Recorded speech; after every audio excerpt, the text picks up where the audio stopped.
रेगिस्तान था ना, उसमें ना आगे की ओर 3 ठो ओरिजिनल माइंस को लगा दिया, और जो खाना खाने वाला टिफिन होता है ना 4 खंदे वाला, इसे उस टिफिन को इन लोगों ने रातों रात ना बिछा दिया ऐसे लाइन से। देखिए लाइन से पाकिस्तान की टैंक आई तो शुरुआत में तो भैया ओरिजिनल माइंस था, धड़ाम से लगा, पाकिस्तान की टैंक उड़ गई। पाकिस्तान का एक टैंक उड़ा, फिर दूसरा उड़ा, तीसरा उड़ा, पाकिस्तानी एकदम डर गए सब। ब्रिगेडियर तारिक मीर कहें कि भैया यहाँ तो माइंस लगा के रखा है इन लोगों ने, एक काम करो इंजीनियरों को बुलाओ, पूरा माइंस निकालो। अब ब्रिगेडियर जो हमारे मेजर कुलदीप सिंह थे, ये जानते थे कि बाबू अगर हम तुमको रात भर रोक दिए ना तो सुबह हमारी एयरफोर्स आएगी, तुमको जिंदा नहीं छोड़ेगी। इसलिए इन्होंने पूरा टिफिन बिछाया था। इन पाकिस्तानियों ने 6 घंटे लगा दिए उनको निकालने में। इंजीनियर आते थे तो डर के मारे टिफिन निकालते थे, अरे बाप रे बाप, और टिफिन में तो ईंटा पत्थर भर देते थे और डर के ले जाते, अरे भागो भागो भागो, माइंस है माइंस है। इसको लगाते लगाते इन लोगों ने पूरी रात बिता दी। 3 बज गया। 3 बजे इनको पूरा सन्नाटा दिखा कि भैया ये तो टिफिन है, ये रेगिस्तान में ये तो टिफिन है। अब उन्होंने कहा कि आदेश दिया कि हमला करो। तो कुलदीप सिंह जो थे चांदपुरी, उन्होंने बालू के बीच में ऐसे गड्ढे बना रखे थे और अपने फौजियों को ना 2 किलोमीटर एरिया में बिछा दिया था, एक उधर एक इधर एक इधर। तो चारों ओर से फायरिंग होती थी। पाकिस्तानियों को लगी ना कि भैया हमको गलत इंफॉर्मेशन मिल गया है, 120 गो मिल के ऐसे थोड़े मारेगा सब। सोच रहा उधर से गोली इधर से गोली, धड़ाधड़ बम गोला दारू सब चल रहा है यहाँ पर। इतना भयानक कहीं कोई 120 आदमी मिल के ऐसे मारता है? नहीं भाई, इतना भयानक सुनसान एरिया में कहाँ से कौन मार रहा है, एकदम तबाही मचा दिया। कुलदीप सिंह चांदपुरी ने क्या तबाही मचाया था आप देखना चाहते हैं तो देखिए उन लोगों ने क्या तबाही मचाया था। ये है पाकिस्तान का टैंक, ये धज्जी उड़ गया था टैंक का, थुथुर तूर दिया इसका यहाँ पे। ये देखिए टैंक का, पाकिस्तानी देख रहे हैं कि भैया सब चक्का उक्का फेंका गया। बताइए ये चांदपुरी साहब को ऐसा करना चाहिए? ये कोई वीडियो गेम खेल रहे हैं? मार के धज्जी उड़ा दिया। अरे पाकिस्तान बच्चा है, अपने बच्चा है, बिगड़ गया, आराम से मारिए। ऐसे एकदम धज्जी उड़ा दिए हैं बेचारा सबको। पाकिस्तान के टैंक को धज्जी उड़ा के उस पर भारतीय सैनिक खड़ा होकर फोटो खिंचवा रहा था। फोटो खींच, उस समय सेल्फी नहीं था ना, तो आगे से फोटो खींचना, फोटो खींच, यहाँ पे आने वाली पीढ़ियों को ये प्रेरणा देगी। बताइए इतना सुंदर गाड़ी लेके आया था पाकिस्तान मारने के लिए, हाँ बेचारा ऐसे मारा जाता है? हाँ अरे ब्रिगेड मेजर साहब आप भी, बच्चा है, बच्चा को थोड़ा आराम से मारिए। देखिए इसका थोबड़ा बिगाड़ दिया गाड़ी का। ओहो, ऐसे नहीं मारना चाहिए, लेकिन क्या कीजिएगा, बच्चा बिगड़ जाता है तो धोना ही पड़ता है। ये हाल कर दिया रात भर में। सोचिए रात में इतना बुरा मारा, दिन में दिखता तो पूछ डाल रहा पूरा। एकदम भयानक तबाही मचा दिया मेजर कुलदीप सिंह चांदपुरी ने। इनके आगे कौन खड़े थे? ब्रिगेडियर पाकिस्तान के ब्रिगेडियर साहब। ब्रिगेडियर साहब को कहने लगी भैया ये तो बहुत बुरा मार रहा है सब। तब तक हो गया सुबह, और सुबह के वक्त हमारे जो हंटर जहाज थे, उस समय जो जहाजें थी वो हंटर जहाज थी। ये हंटर जहाजें रात में नहीं उड़ सकती थी, लेकिन दिन में उड़ सकती थी। रात भर तक कुलदीप सिंह चांदपुरी ने ऐसा कूचा पाकिस्तानियों को, इतना कूच दिया कि भोर हुआ तो बाकी का कसर पूरा कर दिया हमारे हंटर विमानों ने। ये हंटर विमान जब आए सब तो इतना भयानक तबाही मचाए सब पाकिस्तान के जहाज़ों का कि आप हुलिया देखेंगे ना, पाकिस्तान के टैंक का ऐसे पड़ गया। ये सब टैंक पूरा तबाह हो गया, सब पूरी तरह ध्वस्त हो गया इतनी भयानक युद्ध में। 3 तारीख को पाकिस्तान ने हमले की शुरुआत की और ये 4 तारीख का शकल देखिए पाकिस्तान का। इतना भयानक धज्जी उड़ा दिया पाकिस्तान का जिसका कोई हद नहीं।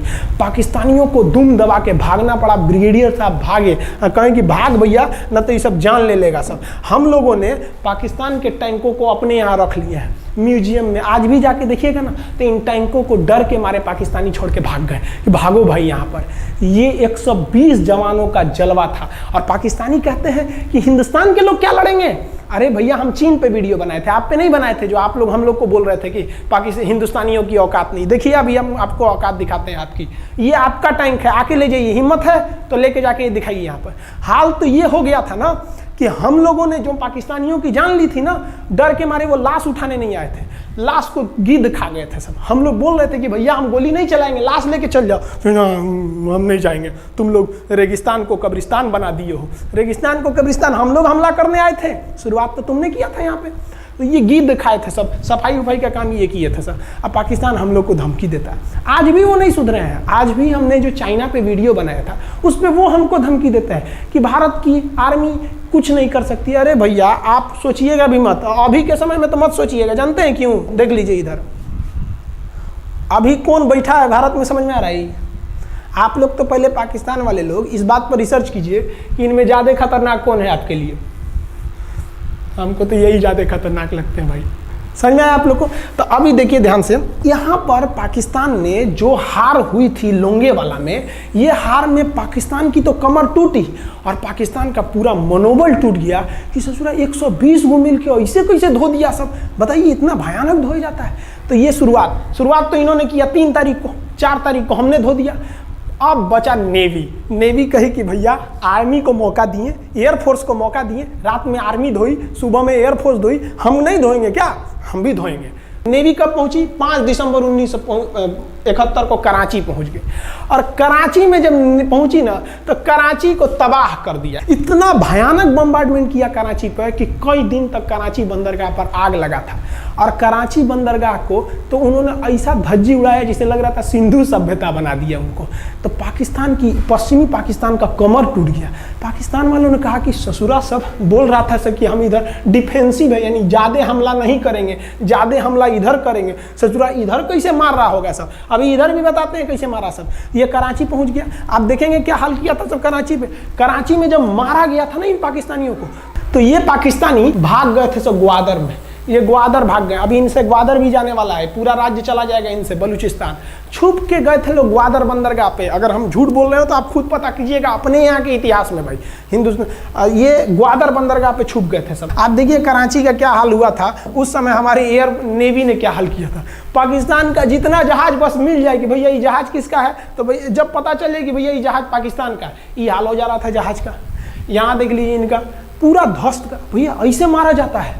हाँ अरे भाई बच्चा को बच्चा की तरह मारना चाहिए। इंडिया की नेवी ने भी हद कर दिया, बताइए इस तरह मारा जाता है। हाँ यहाँ देख लीजिए पूरा का पूरा धज्जी उड़ा दिया इन लोगों को। अरे भाई बच्चा है, बिगड़ गया है तो थोड़ा सा आराम से ना मारिएगा, कि देख रहे हैं इस तरह से मारा पूरा पाकिस्तान के। कराची बंदरगाह उड़ गया। तो पाकिस्तान का तो इधर से तो पूरा का पूरा धज्जी उड़ा दिया। अभी शुरुआत हुए युद्ध के केवल 2 दिन हुए हैं, आप दिल थाम के रखिए, अभी युद्ध लंबा चलने वाला है। 3 दिसंबर को स्टार्ट किए, 4 दिसंबर को हम लोग लोंगेवाला धो दिए, अब 5 दिसंबर को कराची। अब पाकिस्तान ने ना भारतीयों को तबाह करने के लिए भारत का सबसे खतरनाक जहाज था INS विक्रांत। INS विक्रांत को बर्बाद करने के लिए ना इसने यहाँ से भेज दिया INS PNS गाजी को। गाजी एक पनडुब्बी थी, उसको आदेश दिया गया कि जाके मार के आओ, किसको? विक्रांत को, क्योंकि अगर विक्रांत जहाज डूब जाता तो वाकई उस समय हमको युद्ध जीतने में बहुत दिक्कत आ जाती। तो ये गाजी कैसे डूबा, इसको हम लोग एगो खराब जहाज से मार दिए। तो अब इधर समझते हैं कि जब उधर इतना भयानक धोए तो इधर कितना बुरा धोए होंगे, इसको बारे में हम लोग समझते हैं। भारतीय सेना अब पूरब की ओर क्या क्या काम की, इसको ध्यान से समझिए। ये मुक्ति वाहिनी जो थी बांग्लादेश की, वो अंदर ही पाकिस्तानी फौजियों को मार रही थी गली कुची में दौड़ा दौड़ा के, क्योंकि इन पाकिस्तानी फौजियों ने वहां पर रेप किया, मर्डर किया और इनका साथ दे रही थी इधर से हमारी इंडियन आर्मी और ऊपर से हमारा एयरफोर्स। ये तबाह कर दिए थे, इनको भागने के लिए भी जगह नहीं था। और इसी में इनका सबसे बड़ा सरदर्द बन गया था इंडियन नेवी, क्योंकि इनको जो मदद थी, देखिए ये पूर्वी पाकिस्तान है, इनको मदद जब भी मिलेगी तो इधर से ही मिलेगा। अब बताइए यहाँ से तो कोई जाएगा नहीं, बेवकूफ़ भी नहीं होगा जो इधर से मदद करने जाएगा। रास्ते में ही एयरफोर्स मार के गिरा देती थी, ट्रक वगैरह जाएगा नहीं, तो नेवी से ये इन लोग मदद देते थे। भैया यहाँ पे जो इनके फौजी लड़ रहे थे उनको खाना पीना भी खत्म हो गया था। अब इनको बर्बाद कर दिया भारत। INS विक्रांत, INS विक्रांत उस समय का बहुत बड़ा जहाज था इस साउथ एशिया के देशों का, और यहाँ से उस इतना बड़ा जहाज था कि उसके ऊपर से लड़ाकू जहाजें उड़ती थी। वो एयरफोर्स यहाँ से भी बम मारता था, मिसाइलें मारता था, ऊपर से लड़ाकू जहाजें और हेलीकॉप्टर छोड़ देता था, जो ताकि मुक्ति वाहिनी को कोई दिक्कत ना है। मुक्ति वाहिनी मारती थी और आर्मी पूरी तरह से उसने यहाँ से हमारा विक्रांत ने चटगांव बंदरगाह को तबाह कर दिया। अब बांग्लादेश का देखिएगा वर्तमान में, उस समय तो पूर्वी पाकिस्तान था, ये चटगांव उस समय पाकिस्तानी आर्मी नेवी का एक बहुत बड़ा केंद्र था। इधर हम लोग ने उड़ा दिया कराची, इधर उड़ा दिया हम लोग ने चटगांव। अब मुक्ति वाहिनी को कोई खास दिक्कत नहीं आ रहा था। अब पाकिस्तान ने कहा कि हर हाल में इस विक्रांत को बर्बाद करो। देखिए ये विक्रांत है, विक्रांत जहाज जो था इस पे से इसके ऊपर देखिए आपको लड़ाकू जहाजें दिखेगी। PNS गाजी को क्या आदेश दिया गया था भाई कि तुमको जाना है और इस विक्रांत को बंगाल की खाड़ी में जाने के बाद इसी में डुबा देना है। अब पाकिस्तान वालों का इतना दिन तो अच्छा था नहीं, भारतीय खुफिया एजेंसी को पता चल गया